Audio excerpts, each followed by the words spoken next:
अस्सलामुअलैकुम वरहमतुल्लाहि वबरकातुह। कैसे हैं आप सब? उम्मीद है खैरियत से होंगे। और ज़रूर आप अल्लाह ताला के कलाम को सीखने के लिए वक्त भी निकाल रहे होंगे और मेहनत भी कर रहे होंगे, और अल्लाह ताला से अजर की उम्मीद भी ज़रूर रखिएगा। इंशाअल्लाह अल्लाह ताला ज़रूर सिखला देंगे। अगर आप में शौक़ है, आप मेहनत करते हैं, आप सीखना चाहते हैं, आप दुआएँ करते हैं।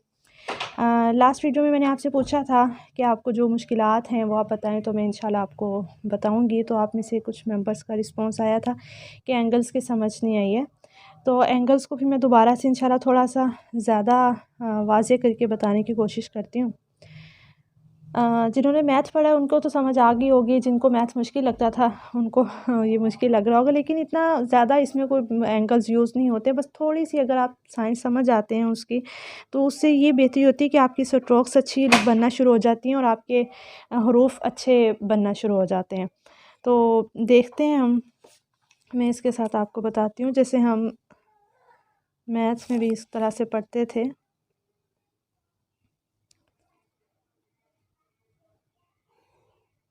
ठीक है, तो ये हम इसे कहते थे, ये जो ऊपर को सीधा जाता है, यानी ये इस तरह से, ये कौन सा एंगल होता है? 90 का एंगल होता है। ठीक है, ये अगर आप कलम को सीधा रखते हैं,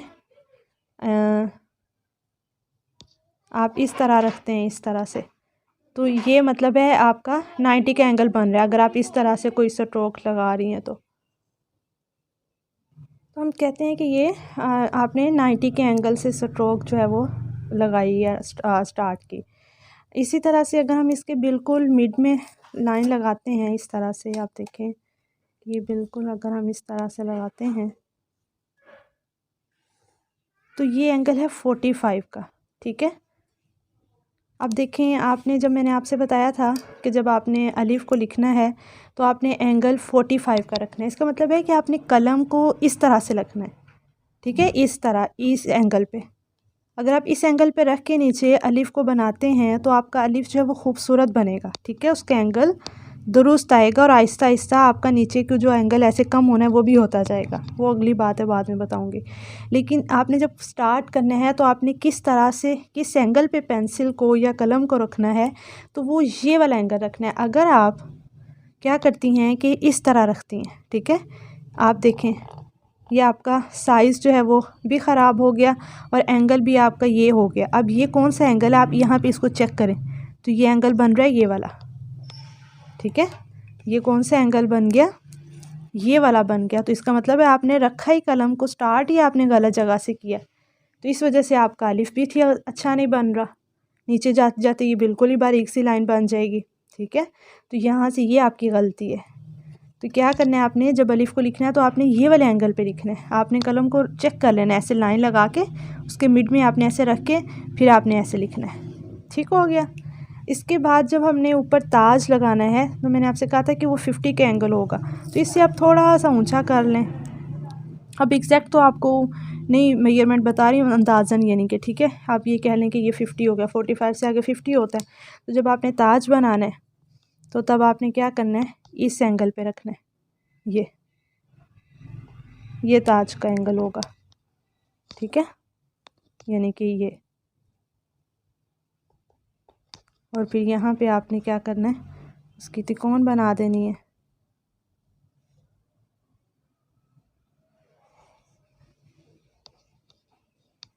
ठीक हो गया। ये एंगल की सिंपल सी इतनी सी बात है। इससे थोड़ा सा अगर आप आगे जाते हैं तो वो हो जाता है एंगल 70 का। आप देखें ये वाला एंगल, ये अगर हम देखें तो ये 70 का एंगल है।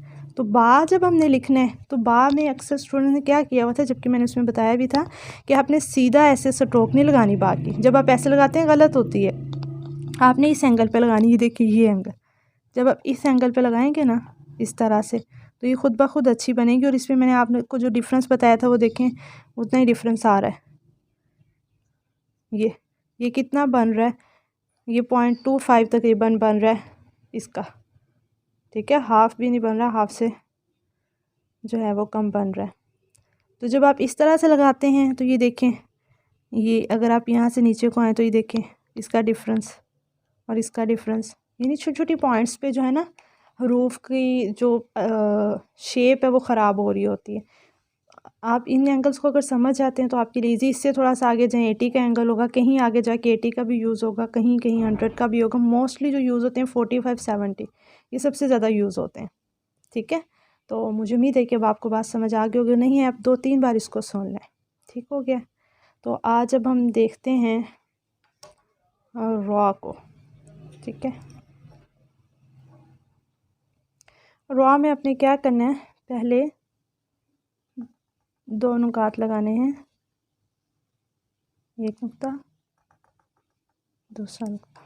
ठीक है, और फर्स्ट स्ट्रोक जैसे बा की लगाई थी ना, सेम वैसी आपने रॉ के नहीं सॉरी सेम नहीं है, थोड़ी सी उससे चेंज जैसी आपने इस स्ट्रोक ये बनाई है या नहीं भी, नहीं आपने नहीं बनाई। ये इस फर्स्ट स्ट्रोक है रॉ की। ठीक है, इस तरह से थोड़ी हाँ दाल की जैसे आपने बनाई थी ना वो वाली। उसके बाद आपने यहाँ से कलम रखना है 70 के एंगल पे। ये 70 का एंगल बन रहा है, अगर आप इस तरह से चेक करें ना तो ये 70 का एंगल बन रहा है। ठीक है, 70 के एंगल पे आपने रख के इसको नीचे की तरफ लेकर आना है। और फिर यहाँ आके आपने ये 4 नुकात, ये 2 नुकात का आगे इसकी तिकोन है, इसको आपने इस तरह से बना देना है। और ये अगर आप यहाँ से आपने इसको मेजर करना है तो ये 2 नुकात होना चाहिए। ये देखें यहाँ से आपने ये 2 नुकात हुआ। ठीक है, यहाँ से अगर आपने मेजर किया तो, और अगर आप ताज जहाँ तक लेके गई, ताज से आगे की तरफ लेकर चलें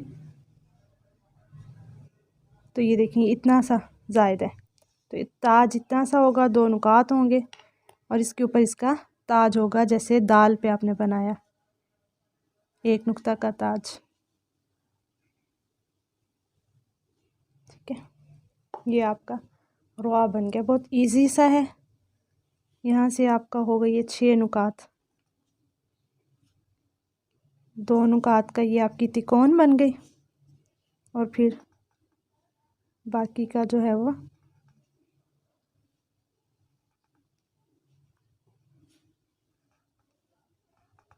4 नुकात का ये बन गया।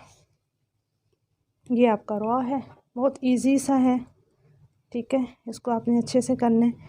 इसकी एक और दूसरी शेप भी है, आपको वो भी सिखा देती हूँ। वो आपने क्या से शुरू करनी है, आपने यूँ शुरू करनी है, ये यहाँ से तिकोन आपने सेट कर लेनी है।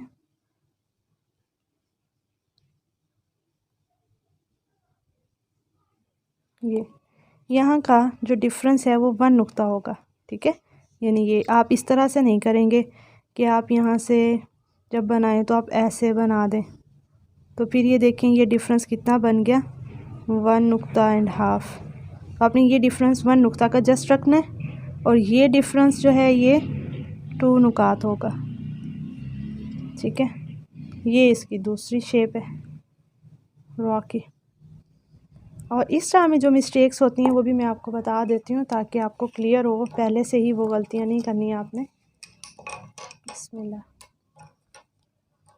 अच्छा, इसमें जो मिस्टेक होती है ना रॉ में, स्टूडेंट्स वही वाली बात कि बाकी फ़र्स्ट स्ट्रोक ठीक नहीं लगाते, क्या करते हैं कि इस तरह से सीधी आप लगा देते हैं। जब आप सीधी लगाएंगे तो ये गलत है, आपने थोड़ी सी कर्व नुमा बनानी है इस तरह से।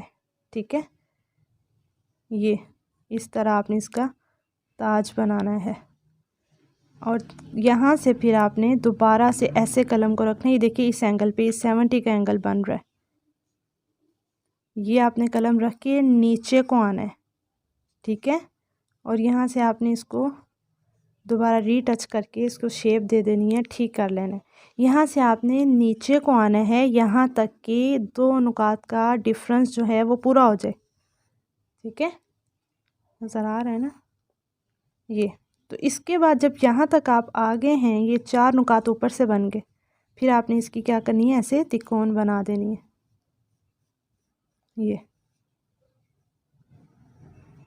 ये तिकोन बना देनी है। इसमें ये वाली गलती आपने नहीं करनी। और दूसरी गलती क्या है, स्टूडेंट्स यहाँ से ऐसे करते हैं, यहाँ से सीधा ऐसे ले जाते हैं और फिर ये तिकोन बना देते हैं। तो आप फिर उसके बाद क्या करते हैं, नीचे ऐसे बेचारे लुढ़कुड़ाते से 2 नुक्ते बना देते जिनका मकसद ही बाकी नहीं रहता। ओह ये तो नज़र नहीं आया, सॉरी। ये देखिए क्या गलती करते हैं कि इस तरह से बनाया, उसके बाद ये वाले एंगल सीधा ले गए, सीधा लेके जाके ये काम कर दिया और फिर यहाँ पे नुकात बना दिए जिनका जो मकसद है वो पूरा ही नहीं हो रहा, तो कोई फ़ायदा ही नहीं। ठीक है ना, हमने रॉ को इस पे बिठाना नहीं है, ये मेजरमेंट के लिए हमने यहाँ से क्या करना है, सीधा आने की बजाय नीचे को आना है ये। ठीक है, तो ये मिस्टेक नहीं आपने करनी। ये नुकात होते हैं उनको मापने के लिए, मेजर करने के लिए। उसके बाद आपने इसका ऐसे ताज बना देना, 2 नुकात का आपका ताज होगा। बहुत छोटा सा भी नहीं बनाना, बहुत लंबा भी नहीं बनाना। तो मुझे उम्मीद है कि आपको समझ आ गई होगी आज की क्लास की। अस्सलामु अलैकुम व रहमतुल्लाहि व बरकातहू।